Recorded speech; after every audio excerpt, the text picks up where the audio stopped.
Good evening and welcome to another edition of Choose to Challenge. I am LaWanna Bradford with the Bradford Group as well as the Bradford Group Consulting. I'm known as the connector, and what that means is I help connect businesses with opportunities in order to scale for success, as well as businesses and individuals with money that they need to grow and expand.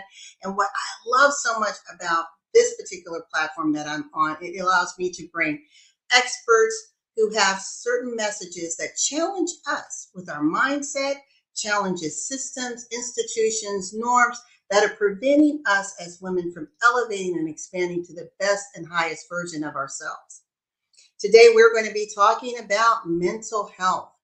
And for those of you that don't know, it is National Mental Health Awareness Month, National Minority Mental Health Awareness Month. And you may be thinking, well, LaWanna, didn't we just have Mental Health Awareness Month in May?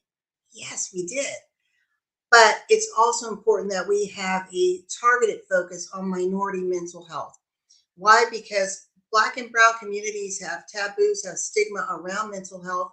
And of the 1 out of 5 individuals that suffer from any sort of mental health illness or conditions, most within our community will not seek the help that they need.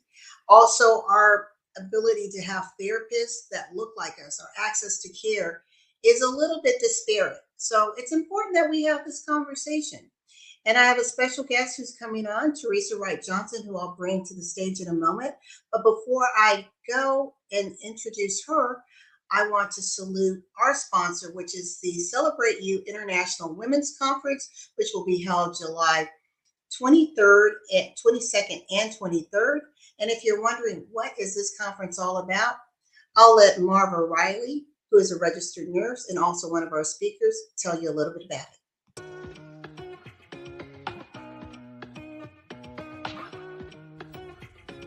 Hi there. My name is Marva Riley, registered nurse, author, and holistic health advocate. I am excited to be part of the virtual Celebrate You Women's International Conference, expanding your faith, family, and finances, July 22nd and 23rd. This empowerment conference will be filled with messages to uplift and inspire. You will learn tips, tools, and strategies to expand and celebrate your life. We will be joined by women from the US, Ghana, South Africa, UK, Europe, Australia, Canada, and other places around the world. Get ready to be part of something great. If you're a woman who wants to not only rise but soar and live life to the fullest, this conference is for you. My presentation is entitled Food and Exercise as Medicine. I look forward to meeting you at our virtual Celebrate You Women's International Conference. Remember, when you expand your family, your faith, and your finance, you increase your impact, your influence, and income around the world. Be sure to register today using the link below. Take care.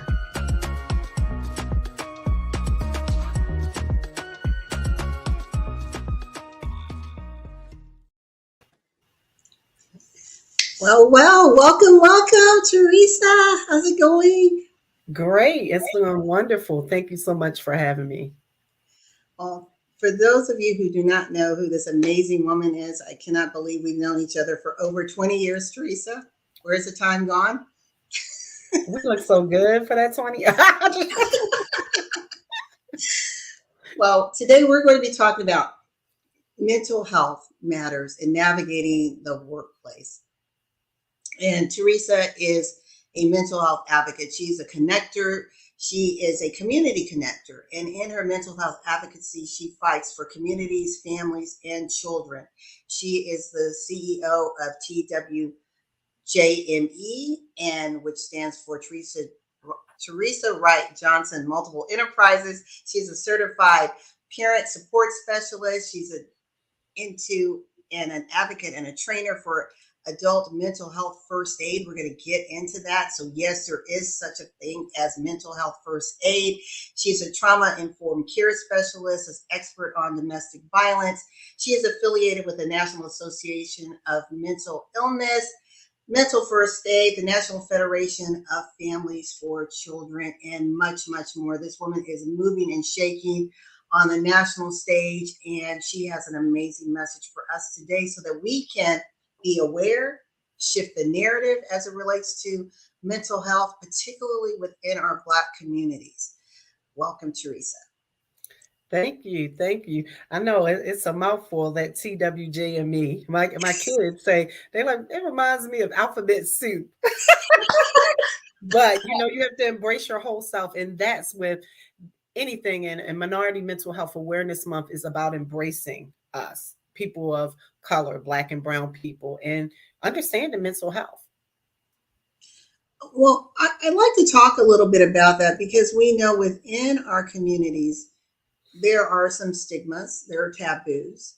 And I don't know about you, but when I was growing up, of course, your parents may talk to you about managing money. So that's the financial wellness piece, making sure you exercise. So that's the physical piece. But I don't recall having conversations about my mental well-being and how to even develop the tools. I'm certain they were peppered in somehow, but just to have those types of conversations, we didn't have them in our home. Wow. So I know for me, mental health was not taught to me about as a child. Spirituality and, having spirit and faith and all those things were taught to me. And being a woman of color, as a diverse woman of color, of being a Black woman, African American, as some people would say, but a Black woman, being part Philippine and American Indian in particular, I am a woman of color. I do remember knowing that people in my family had some mental illness, but they told me the names of the things. Like my mom told me, hey, this particular aunt experiences this mental health, blah, blah, but she told me the name of it. She said schizophrenia, but nobody ever explained any of it really to me. So I had the verbiage in my head, but nobody told me about what those things were, how to take care of yourself if you had them, what happened, etc. So in some ways, the words were there, the verbiage was there, but no skill set was given to me besides faith, Yeah, exactly. It's like you pray. And that's the other thing within our communities. We are a strong faith-based community. And so I think there's times when you feel shame or guilt that if I need to go outside of my faith circle and get professional trained help, then it's saying I don't have faith. Or there's something wrong with me. Yes. So I think from the other thing, from being very much raised in faith related areas, my mother was an evangelist.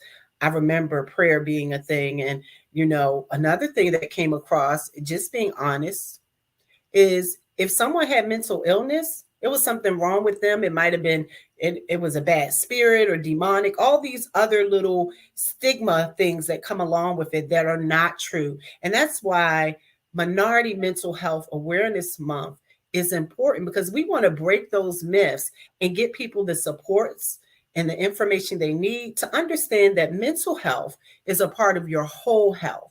Whether you have an arm or a leg or diabetes or heart challenges, we have no problem with the physical part. But remember, mental health is a part of how our brain works, how our mind and our emotion work. So that's a part of our health. And so that's why it's so important to celebrate and bring awareness to this information. Based on your interaction with children, with schools, are schools today placing an emphasis on that? Are there any sort of training? Because we know our children are being faced with traumatic events that we didn't have to experience. When you're thinking about the gun violence in schools, just their overall safety going to and from school is a point of concern for parents. So is there anything in place to help our youth deal with that level of trauma, concern, anxiety, or even PTSD? So over the last few years in particular, because of the pandemic, there has been an increase in mental health for all people, but in particular children, adolescents. And so school systems, healthcare systems, they're becoming more aware of these things. And a lot of school systems are bringing in people to come and speak. They're also adding training to their teachers, to their, let's say their guidance counselors. I know myself, for instance, if I, as a parent, wanted some information about this from my daughter's school or the children that I work with or the agencies I work with here in Georgia, there is a huge push. So there are free trainings and free information that can go out to schools. One of the organizations I'm affiliated with is NAMI, and they provide a free training. I've actually been to tons of schools giving these trainings, and I know hundreds of people across the nation that have.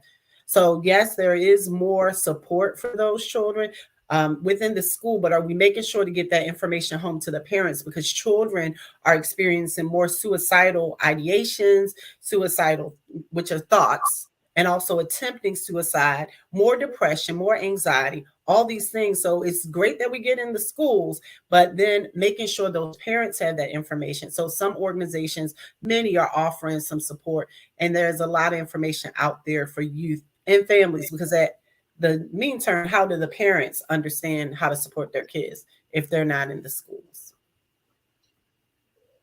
As I was listening to you, I thought about what we're calling now this second pandemic, and I'm not talking about the current rise, but we have the pandemic, and then mental health has become globally a point of concern. It's a conversation that now the World Health Organization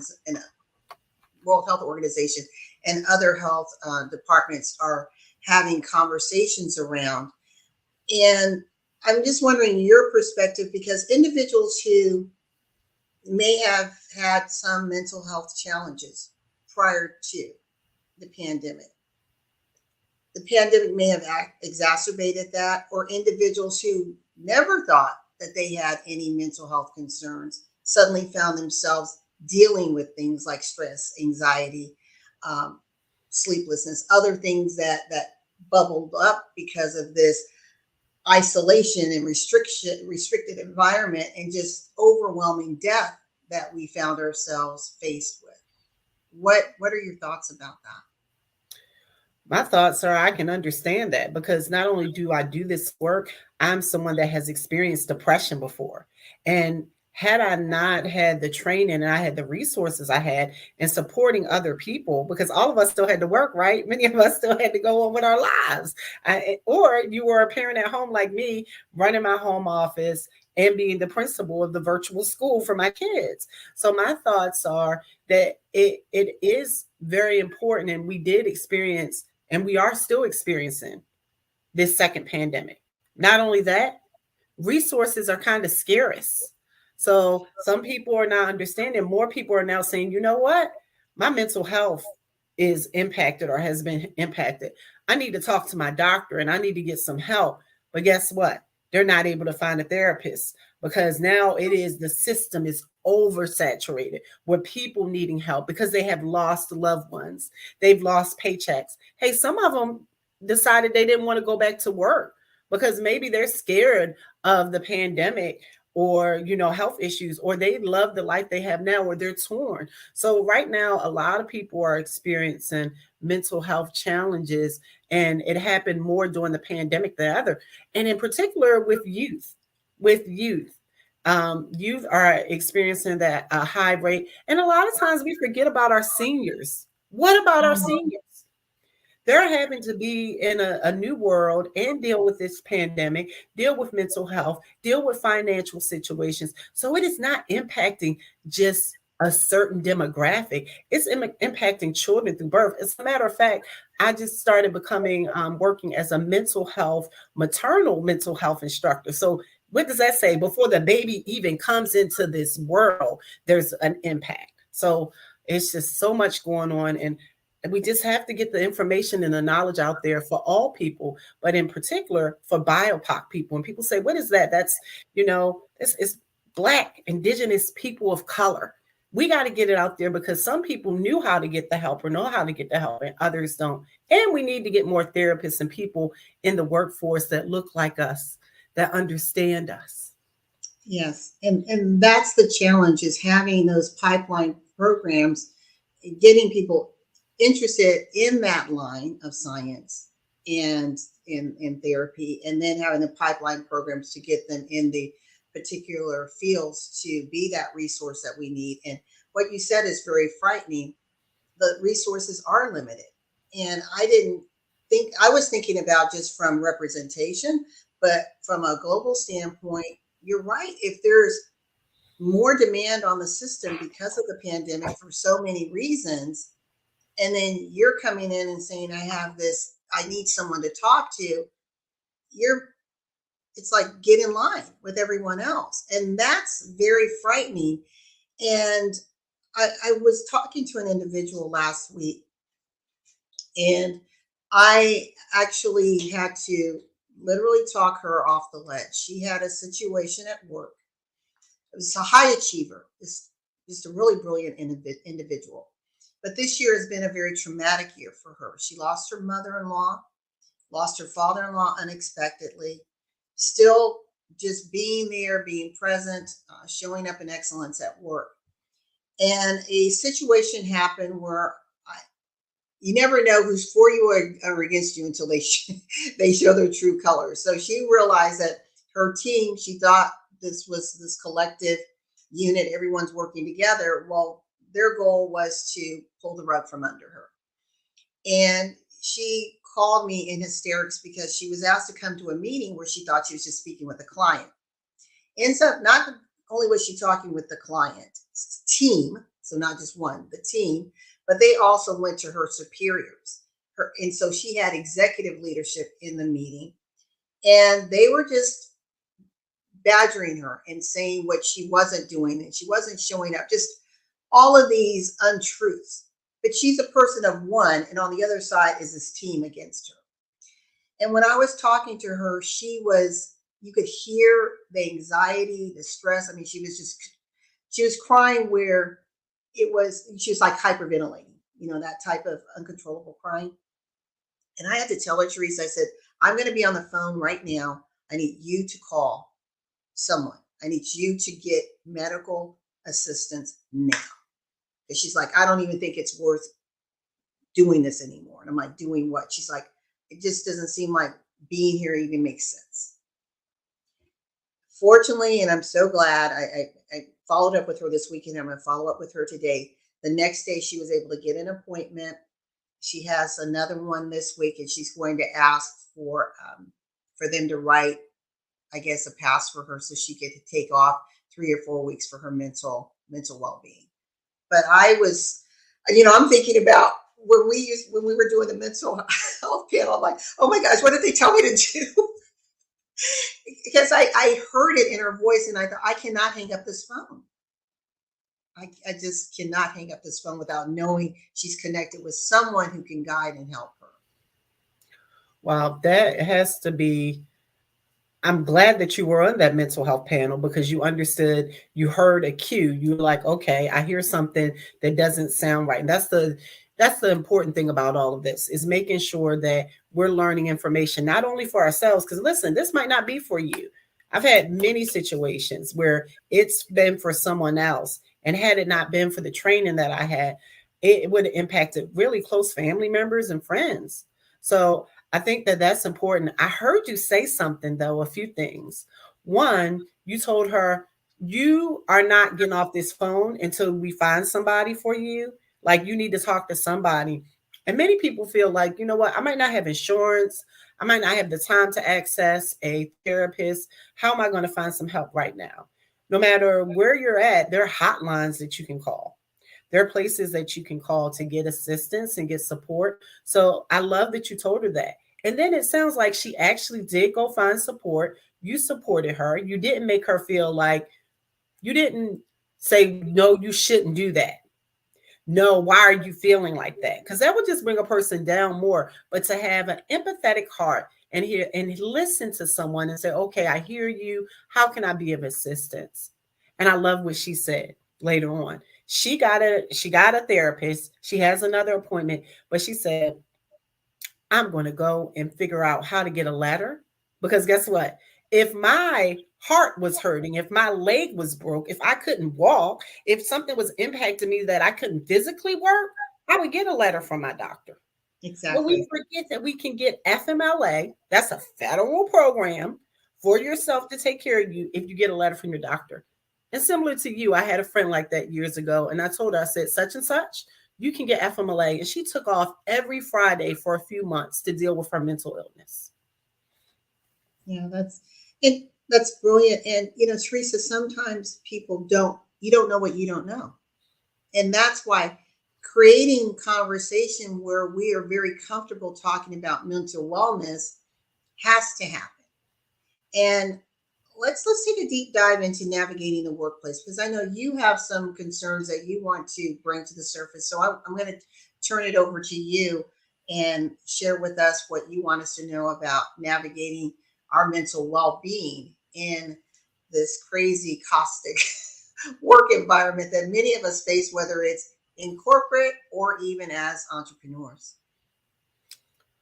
Wow. So navigating the workplace with mental health, I have major concerns with navigating the workplace. But I would like to say that many workplaces and spaces and corporations are now understanding, especially after and within this post pandemic and the pandemic, that they need to provide support to their employees because it affects employee morale, the person's personal life. And guess what? That lovely thing they had, that recession, they had this recession where people were not coming back to work and turnover. So many companies are understanding to offer more mental health supports. However, more is needed. And those of us that don't know how to advocate for ourselves in the workplace, that's needed as well. So one of the things that some companies offer is your employee assistance program that helps you get services such as counseling or someone to talk to. But sometimes you just have to figure out how can you talk to your HR and ask what supports are offered, taking the stigma away from it, right? Because again, if I wasn't feeling well, I had to go get an operation, I'm taking my time off. But if my mental health is impacted, in particular, all of us, not just people of color, but people of color as well, is like, oh, I need to handle that on my own. No, you can go and ask about, FMLA. You can go and ask, are there any trainings or supports?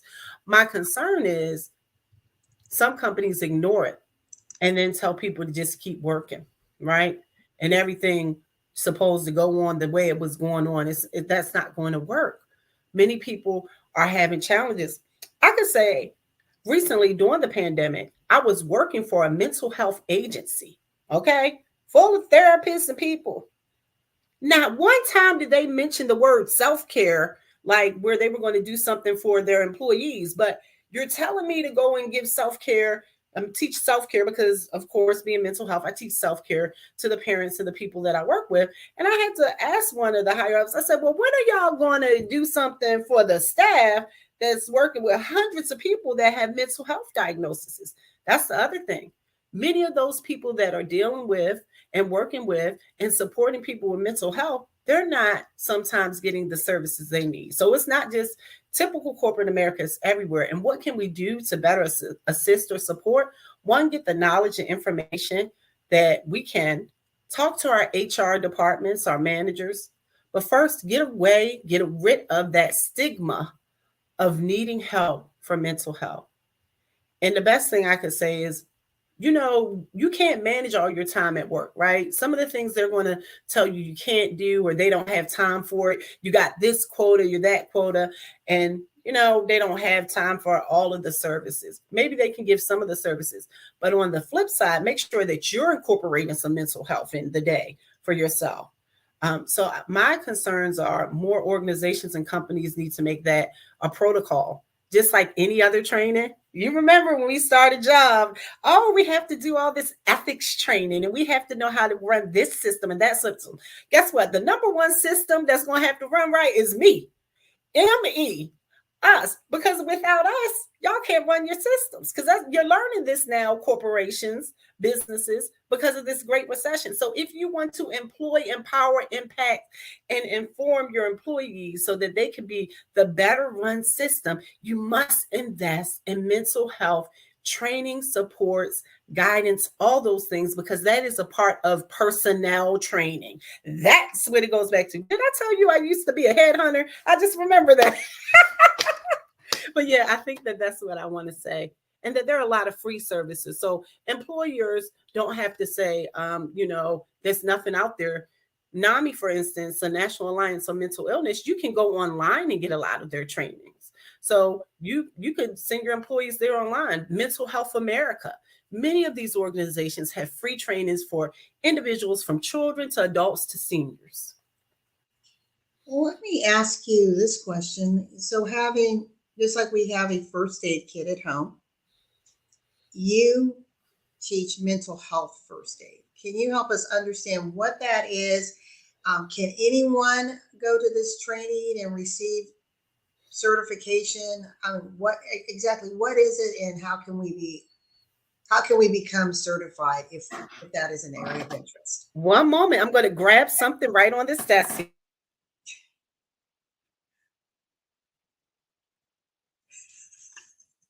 Y'all can't see him that well because I got this virtual background up.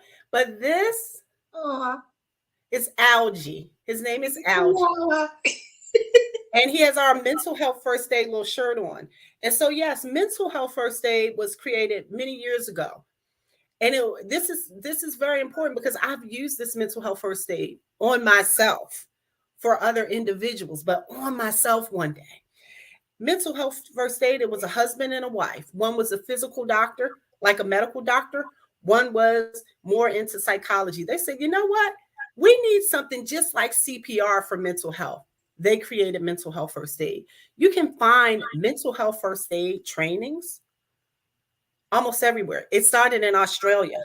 So, hey, and for free, many of them are free. And so what mental health first aid is, just like I'm CPR and first aid trained, I could tell you how and what to do if I needed to help someone that was at risk or, fell out in regards to their health or their heart.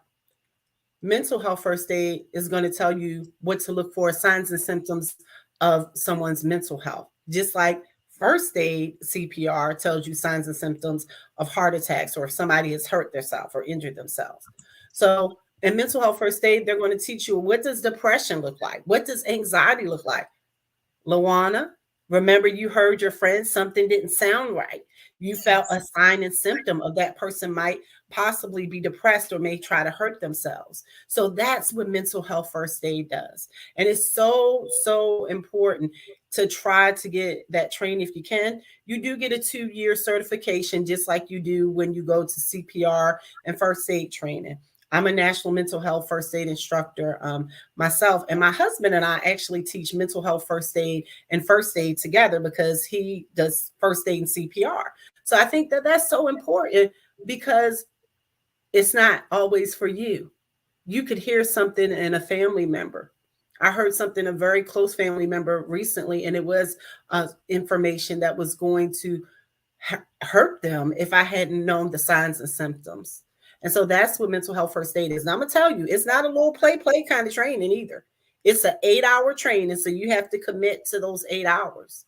But you'll understand what things are like schizophrenia or someone having an episode of psychosis, or if you were experiencing that, or how about a panic attack? Those things are things that it covers. So so it helps you to identify someone's mental state.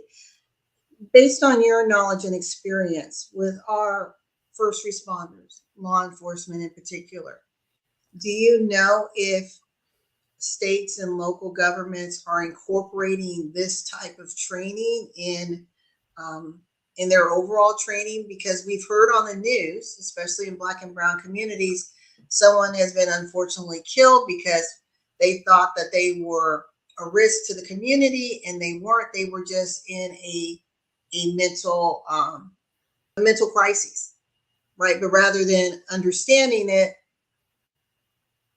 the police reacted. Right. So I actually am a crisis intervention trained mental health instructor as well. That is a different program away from mental health first aid. Crisis intervention trained means that I've taught at sheriff's offices and police precincts. So it is individually important that those precincts in the different governments and states get their officers those trainings. More and more are getting those trainings. And I'm so glad you brought that up, because a lot of times they aren't trained.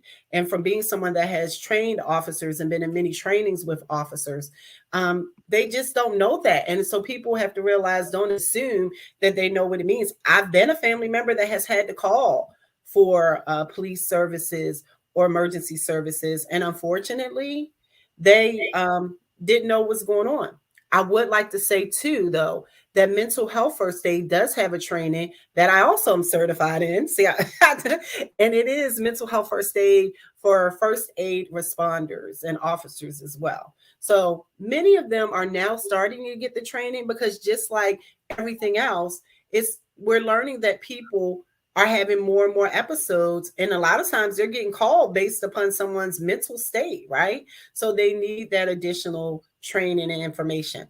Now, if you are experiencing a mental health challenge or diagnosis, and then legal law enforcement is going to have to be called, or a loved one of yours is, when you call, you might want to say, I like to have a crisis intervention trained officer or a mental health officer come out, because the way that they deal with situations is totally different based upon their training. I've seen it because I've had to call before for family members and individuals. So that's so very important, because you are right. Some of them don't understand, and then other mishaps happen. Right.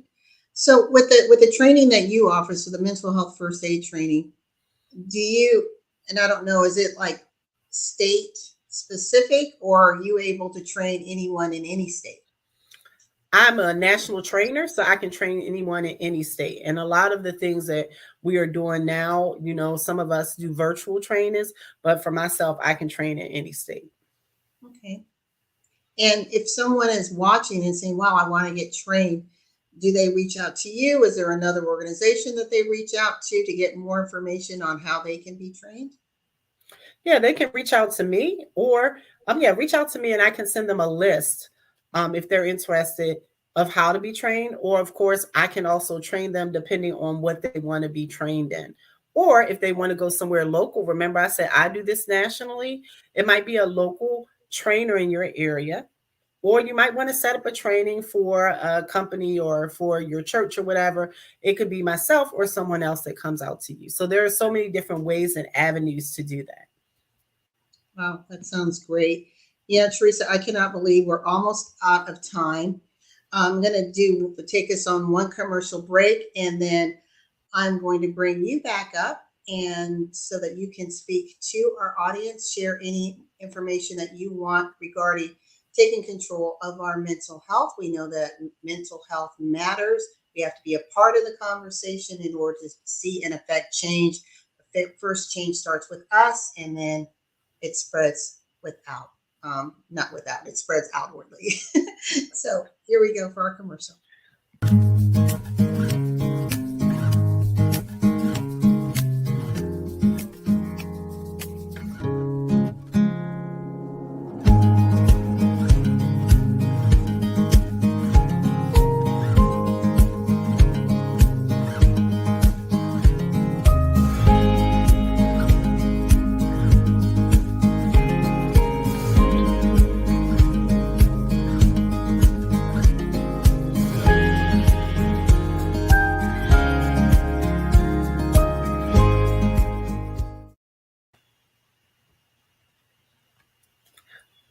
That was wonderful. I love that commercial.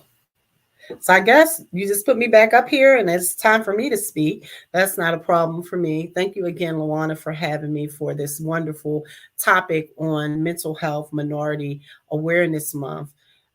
My thing for me is we just have to remember to take the stigma away from mental health and remember it's a part of our whole health and to seek help. I might not be the person that you need support from, but there are so many organizations and individuals out here doing the advocacy and the work that is needed.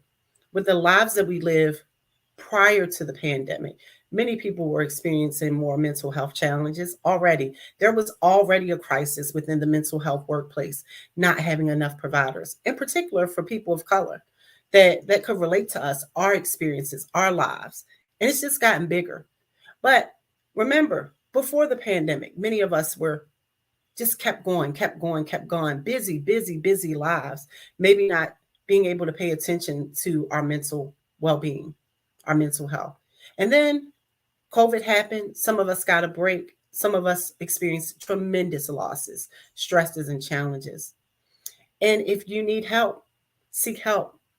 Look at some of the organizations that I talked about, like NAMI, the National Alliance on Mental Illness, Mental Health America. These organizations are beneficial to help with free trainings, many of them that you can get online. You could Google them right now and you could read about them. Maybe you don't need it. Maybe it's a friend that needs it. Pass the information on to them.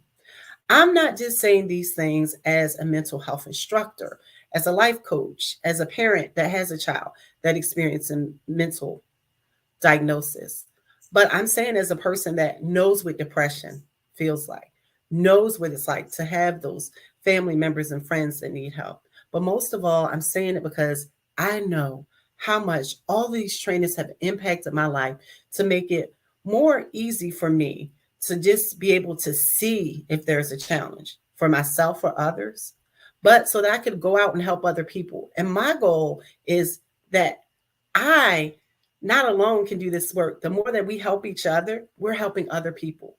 And in particular, in our community, people of color, Black and brown people, we want to be able to support each other because the better our mental health is, the better our whole health is, the better we are as families, as people, as communities, and our whole lifestyles are better.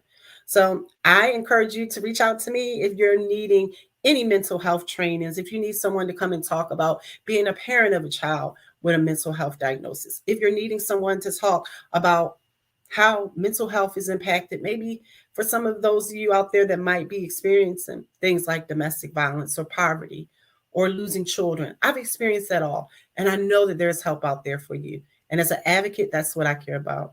I'm Teresa Wright Johnson, and my business is TWJME Enterprises because I believe that we are all full of resources, strengths, and struggles that we can put into a business, a service, or a ministry. And I'm here to help you as a mental health advocate. And as, guess what? A BIPOC person, a Black indigenous person of color that wants to just help our community. I want to help everyone, but I want to help our community, especially right now, every day, but right now in Minority Mental Health Awareness Month. I think that's all I had to say, LaWanna. Can't hear you. I'm on mute. There we go. I love it. This was great, Teresa. Thank you so very much for joining us for this very important conversation. Thank you for all the work you continue to do. I mean, you are truly at doing guerrilla warfare at the grassroots area, trying to create awareness, to provide resources, education, to help insulate and protect us so that we have the best mental wellness life possible. Thank you for educating me and our 18-month journey on the mental health awareness panel. I learned so much. I didn't know what I didn't know until I sat with you and the other advocates and realized I was so ignorant and actually a little arrogant. And so it was very humbling. And I truly salute all that you're doing. And we need so many more people like you who have a passion and a heart for communities, for families, and for children. You and your husband are definitely in your lanes of genius, rocking and rolling, waving that banner. And I wish you and yours much, much success. And thank you again for joining us on Choose to Challenge. Thank you. And I'm so excited to be been able to be a part of this and that mental health panel. And I want to say, don't forget your youth. It starts with our youth. If we can teach them, they'll be the next advocates. And then they can help us as a community because that's what matters. Thanks so much. And check me out at TWJME. Have a great day. Yes, and to our listening audience, we will see you next week for another edition of Choose the Challenge on E360 TV, streaming on Facebook, Roku, Apple TV, and Samsung TV. And just remember that mental health matters. Be a part of the conversation. Let's change the narrative, break the bias, shift the stigma, and ensure that mental wellness is a reality and can be a reality for everyone who chooses to have it. And always remember that in life and in business, when your vision intersects with opportunity, success is inevitable. We'll see you next week. Blessings, everyone. Bye for now.